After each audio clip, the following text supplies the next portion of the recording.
Mana bu bizden çayxana emas. Tamak etiydigan, çay qaynatishdigan.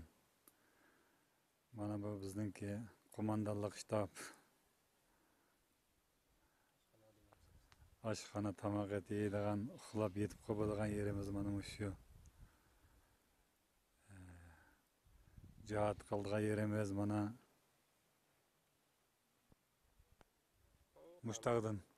Mushtaqdan eshib ketib u yangi basaqlan. Bartkimiz shu. Those are called commanding officers. They usually stay at the base or drive around the area. The soldiers sent to the front line are ordinary members, rookies, the poor. The rich people don't go near the battlefield.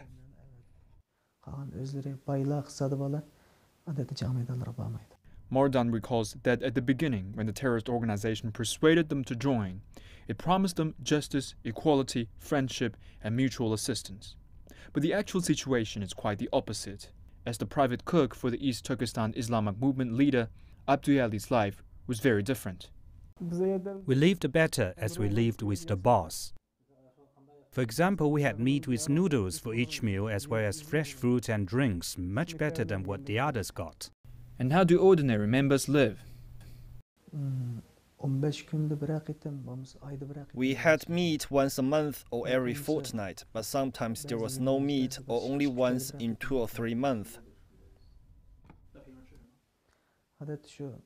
Potatoes, tomatoes, and naan. Naan we made ourselves. Although living apart from their leaders, the ordinary members are well aware of the differences in lifestyle. There are always cars for the commanders and leaders, no matter where they're going. Maybe taking their wives and kids to hospital or going shopping. They basically always drive when they go out. The regular, poor members have to walk.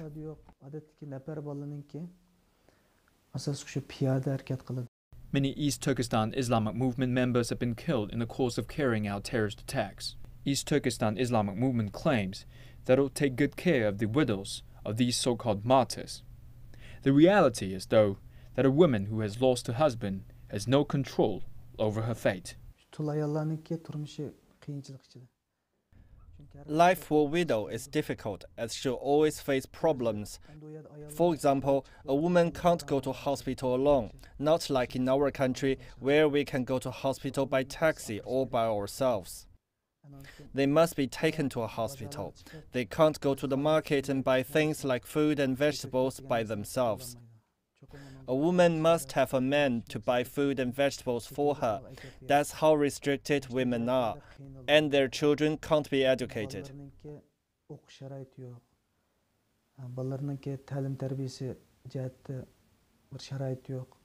Mardan's wife was the widow of an East Turkestan Islamic movement member.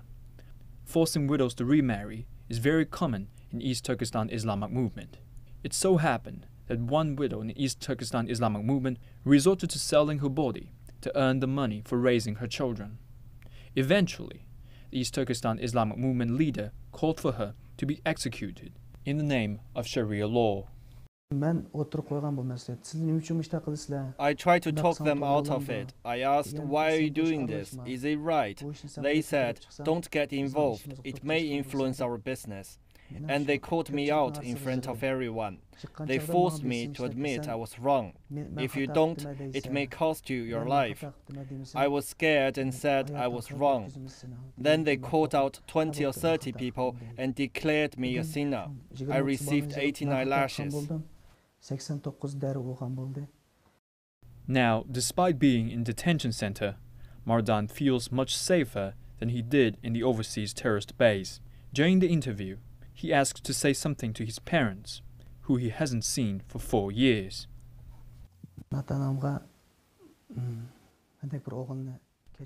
Through the camera, I asked my parents to forgive such a son like me. Please forgive me. I haven't done my duty as a son. I should be making a living at my age, and I should be making life better for you. but I haven't done so. I want to say to everyone, we only live once, so we should devote our lives to doing something meaningful and beneficial for others. Hayatlık insanı fakat bir qitim keldi ekan. Shuning uchun inson hayotini ma'nilik ishlar bilan, boshqalarga manfaat yetkazadigan ishlar bilan o'tkazish kerak deb qaradim men.